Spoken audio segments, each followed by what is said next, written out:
एक वोट की कीमत क्या 15 से 20 करोड़ रुपए में खरीदी गई है? क्या एक एक सांसदों का वोट 15 से 20 करोड़ रुपए में खरीद लिया गया?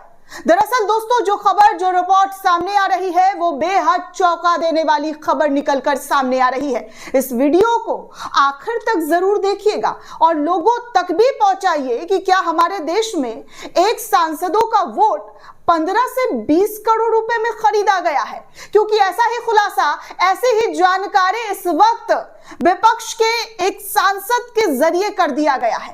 कल से दोस्तों खबर आ रही है कि देखिए, जो इंडिया गठबंधन के कुछ सांसद थे, उन्होंने गद्दारी करके एनडीए गठबंधन में वोट किया है और इस बात का खुलासा खुद एनडीए गठबंधन और केंद्र में मंत्री जो हैं किरण रिजिजू, उनके जरिए भी किया गया। उन्होंने विपक्ष के सांसदों का धन्यवाद किया है। क्यों किया, किस लिए किया, वजह क्या थी, ये सब कुछ इस रिपोर्ट में आपको बताने वाली हूं आगे कि क्या और किस तरीके की स्थिति इस चुनाव में देखने सुनने को मिली है। दोस्तों, डे वन से ही भारतीय जनता पार्टी ने अपने कैंडिडेट को जो उतारा था उपराष्ट्रपति चुनाव के लिए, तब से ही वो असमंजस में थे।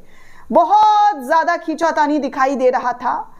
खुद जेपी नड्डा, जो बीजेपी के राष्ट्रीय अध्यक्ष हैं, उन्होंने इंडिया गठबंधन से समर्थन मांगा कि आप जो है हमें समर्थन कीजिए और उपराष्ट्रपति में जो हमारे कैंडिडेट है उनको जीत जो है एक तरफा उनको जीत मिलना चाहिए, और जो राधा कृष्णन है जो इस वक्त चुनाव जीत चुके हैं।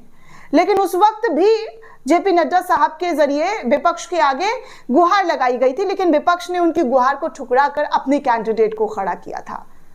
सुप्रीम कोर्ट के पूर्व जस्टिस सुदर्शन रेड्डी का नाम सामने आया था और उन्होंने बखूबी चुनाव लड़ा भी, और ऐसा चुनाव लड़ा दोस्तों कि इस चुनाव के जो नतीजे आए हैं बहुत ज्यादा अंतर नहीं था, 100-150 का ही अंतर था। क्योंकि पिछली बार जब जगदीप धनखड़ ने चुनाव जीता था तो 326 का आंकड़ा उन्होंने पार किया था। इस बार 150, 156 का ही आंकड़ा जो है इन दोनों के बीच, जो इंडिया गठबंधन और एनडीए गठबंधन के बीच था, और राधा कृष्णन साहब जो जीते हैं, ज्यादा मार्जिन नहीं था। इसलिए इंडिया गठबंधन ने यह भी कहा कि देखिए, हमारे जो तमाम सांसद हैं उन्होंने इस वोटिंग प्रक्रिया में जमकर और एक साथ खड़े होकर वोट किया। लेकिन कुछ रिपोर्ट सामने आई जहां पर कहा कि इंडिया गठबंधन के 15 सांसदों ने गद्दारी किया, क्रॉस वोटिंग किया है। यह खबर भी आप लोगों के सामने कल से ही आ रही है। हमने भी आपको वो रिपोर्ट दिखाई कि 15 सांसदों की गद्दारी की बात आई और भारतीय जनता पार्टी ने यह आरोप लगाया, और आरोप लगाने के बाद सांसदों का धन्यवाद भी किया है। अब इसी बीच एक चौंकाने वाला खुलासा जो है टीएमसी के सांसद, जी हां, टीएमसी के सांसद अभिषेक बैनर्जी के जरिए कर दिया गया है, और यह खुलासा किया गया है कि सांसदों का वोट जो है 15 से 20 करोड़ रुपए में खरीदा गया है। भारतीय जनता पार्टी उपराष्ट्रपति चुनाव हार रही थी, जिसकी वजह से उन्होंने सांसदों का वोट खरीद लिया और वो इस चुनावी प्रक्रिया में विजय जो है घोषित हुए हैं। अब क्या विपक्ष ये भी मांग उठा रहा है कि इस वोटिंग प्रक्रिया जो 9 सितंबर को हुई है उसको कैंसिल कराया जाएगा, क्योंकि बड़ा गंभीर आरोप अभिषेक बैनर्जी के जरिए लगाया गया है। दोस्तों, मैं सबसे पहले अभिषेक बैनर्जी का, जी हाँ, अभिषेक बैनर्जी का जो बयान आया है वो आपके सामने रखूंगी, और उसके बाद लोगों के जरिए ये भी कहा जा रहा है कि जो अगर इस तरीके की वाकई सच्चाई है तो क्या ये चुनाव कैंसिल होगा, रद्द किया जाएगा, फिर से जो है चुनावी प्रक्रिया पारदर्शिता के साथ होगी। क्योंकि दोस्तों, वोट चोरी का मुद्दा राहुल गांधी ने तब से उठा रखा है जब से भारतीय जनता पार्टी और चुनाव आयोग के खिलाफ कई सारे सबूत घंटों के प्रेस कॉन्फ्रेंस में जारी किया गया, और ये मुद्दा अब दिन प्रतिदिन बढ़ता जा रहा है। हरियाणा को लेकर बार बार जो है खबर आ रही है, और बॉम्ब फोड़ने की बात जो है कही जा रही है कि अब बहुत बड़ा बॉम्ब जो है राहुल गांधी के जरिए फोड़ा जाएगा।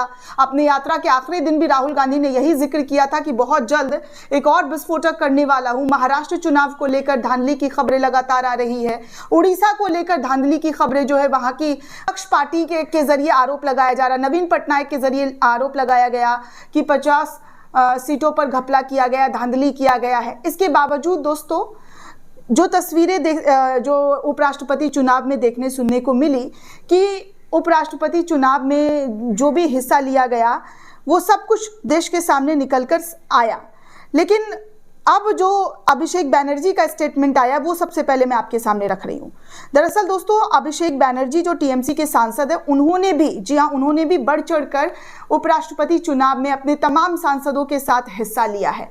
और सबसे पहले हिस्सा लिया क्योंकि ममता बनर्जी को लेकर कहा जा रहा था कि वो इंडिया गठबंधन के सपोर्ट में कभी भी खुलकर नहीं आई हैं, कभी भी उनका खुलकर समर्थन नहीं रहा है। लेकिन उपराष्ट्रपति चुनाव में सबसे पहले अपने 40 सांसदों के साथ जो है, 41 सांसदों के साथ टीएमसी ने जमकर वोटिंग किया। तगड़ा वाला वोटिंग जो है दोस्तों वहां पर उपराष्ट्रपति चुनाव में देखने को मिला और इंडिया गठबंधन के कैंडिडेट को सपोर्ट किया। अब वही अभिषेक बनर्जी कह रहे कि उपराष्ट्रपति चुनाव में वोटों की खरीद फरोख्त हुई है। एक वोट के लिए 15 से 20 करोड़ रुपए खर्च किए गए हैं, हमें पता चला है। जी हाँ, इस बात की जानकारी अभिषेक बैनर्जी के जरिए कही गई है। अब अभिषेक बैनर्जी को खुलकर, जी हाँ, खुलकर इस बारे में जानकारी देनी चाहिए और देश के सामने बताना चाहिए कि उनका क्या सोर्स था और उनको किस तरीके से पता चला, इसके पीछे किस तरीके की खरीद फरोख्त हुई है, ये सब कुछ, जी हाँ, ये जो है सब कुछ जानकारी देश के सामने लाकर रखना चाहिए। दरअसल दोस्तों, आपको बता दूं कि खबर ये है कि उपराष्ट्रपति चुनाव में राष्ट्रीय जनतांत्रिक गठबंधन एनडीए के उम्मीदवार सीपी राधाकृष्णन ने शानदार जीत दर्ज की। उन्होंने इंडिया गठबंधन के उम्मीदवार बी सुदर्शन रेड्डी को हराया और राधाकृष्णन की जीत के बाद तृणमूल कांग्रेस ने भारतीय जनता पार्टी पर बड़ा आरोप लगाते हुए कहा कि भाजपा ने वोट खरीदने के लिए प्रति सांसद 15 से 20 करोड़ रुपए का खर्चा किया है। लोकसभा में टीएमसी के संसदीय दल का नेतृत्व करने वाले अभिषेक बैनर्जी ने भाजपा पर लोकतंत्र को कमजोर करने के लिए धन बल का इस्तेमाल करने का आरोप लगाया है। पीटीआई की रिपोर्ट के मुताबिक उन्होंने दावा किया है कि भाजपा नेता 9 सितंबर को हुए चुनाव के नतीजों को प्रभावित करने के लिए पैसे की बोरियां लेकर आए थे। अभिषेक बैनर्जी ने कहा कि कुछ लोगों से बात करने के बाद मैं कह सकता हूं कि भाजपा ने वोट खरीदने के लिए प्रति एक व्यक्ति को 15 से 20 करोड़ रुपए खर्च किए हैं। जनप्रतिनिधि के रूप में चुने गए सदस्यों के विश्वास और भावनाओं को बेचा जा रहा है। प्रतिनिधियों को खरीदा जा सकता है लेकिन लोगों को नहीं। उन्होंने दावा किया है तृणमूल कांग्रेस के सभी 41 सांसदों ने 28 लोकसभा सदस्य और 13 राज्यसभा सदस्य ने विपक्ष के उम्मीदवारों को, जो विपक्ष की तरफ से खड़े किए गए थे, बी सुदर्शन रेड्डी के पक्ष में मतदान किया। उन्होंने सवाल किया कि एनडीए के आंकड़े अनुमान से अधिक कैसे हो गए, जबकि विपक्ष इंडिया गठबंधन के आंकड़े कम रह गए हैं। और कांग्रेस के नेता जयराम रमेश ने भी पहले दावा किया था कि 315 सांसदों ने भी सुदर्शन रेड्डी को समर्थन देने का वादा किया था और जमकर, जी हां, जमकर जो है वोटिंग हुई थी। अभिषेक बैनर्जी ने विपक्षी खेमे में विश्वासघात की ओर इशारा करते हुए आरोप लगाया कि गुप्त मतदान होने के कारण ये कहना मुश्किल है कि क्या क्रॉस वोटिंग हुई है या किसी विपक्षी सदस्यों के वोट खारिज किए गए। अगर मैं क्रॉस वोटिंग को स्वीकार भी कर लूं तो आम आदमी पार्टी जैसी कुछ पार्टियां हैं जिसकी एक महिला सांसद खुले तौर पर भाजपा का समर्थन करती है और अरविंद केजरीवाल के खिलाफ बोलती है, ऐसे 2-4 सांसद और हैं। इस तरीके की बातें जो हैं अभिषेक बैनर्जी के जरिए कही गई है, जिसमें कहा जा रहा है कि 15 से 20 करोड़ रुपए जो है इस पूरे जो चुनावी प्रक्रिया हुई है उसमें इस्तेमाल करके भारतीय जनता पार्टी विजय हासिल हुई है। अब देखिए दोस्तों, मैं आपको एक और रिपोर्ट, एक और खबर दिखाना चाहूंगी जो कई मायने में बहुत सारी चीजों को एक दूसरे से कनेक्ट कर रहा है। दरअसल दोस्तों, अल्पसंख्यक मंत्रालय के मंत्री किरण रिजिजू ने वीपी में, यानी कि वाइस प्रेसिडेंट चुनाव में क्रॉस वोटिंग के लिए किन मित्र सांसदों का धन्यवाद किया है। आपको बता दूं दोस्तों कि किरण रिजिजू ने मित्र सांसदों को धन्यवाद दिया है। मित्र, रिजिजू ने यह साफ नहीं किया है कि वो मित्र सांसद किन दलों के हैं। इससे विपक्षी दलों में हंगामा मचा हुआ है। विपक्षी नेता मनीष तिवारी ने क्रॉस वोटिंग की गहन जांच की मांग भी कर दी है। बुधवार को हुए इस चुनाव में 767 निर्वाचक ने वोट डाले, जिनमें 752 वैध वोट गिने गए, जबकि विपक्षी समर्थित उम्मीदवार जस्टिस बी सुदर्शन रेड्डी को सिर्फ 300 वोट जो है प्राप्त हुए। 15 वोट अमान्य भी घोषित कर दिए गए। राधाकृष्णन ने रेड्डी को जबरदस्त शिकस्त दी, लेकिन वोटिंग के आंकड़ों पर अब सवाल खड़े कर दिए गए। विपक्ष ने कुल 315 सांसदों की 100% उपस्थित होने का दावा किया। कांग्रेस के वरिष्ठ नेता जयराम रमेश ने भी इस बात की पुष्टि की।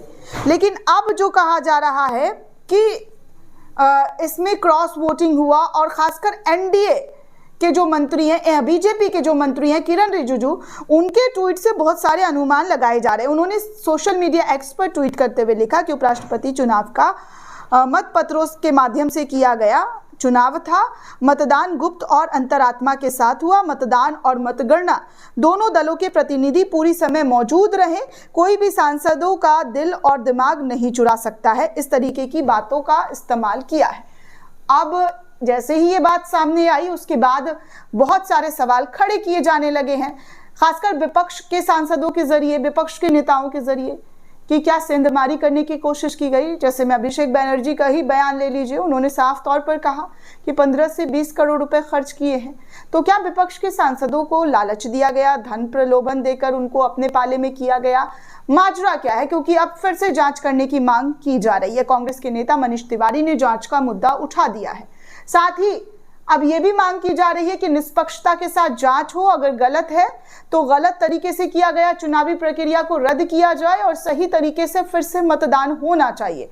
अब दोस्तों आपको क्या लगता है हमें कमेंट करके जरूर बताइएगा। साथ ही साथ चैनल को ज्यादा से ज्यादा लाइक, शेयर और सब्सक्राइब करना बिल्कुल भी ना भूलें। शुक्रिया दोस्तों।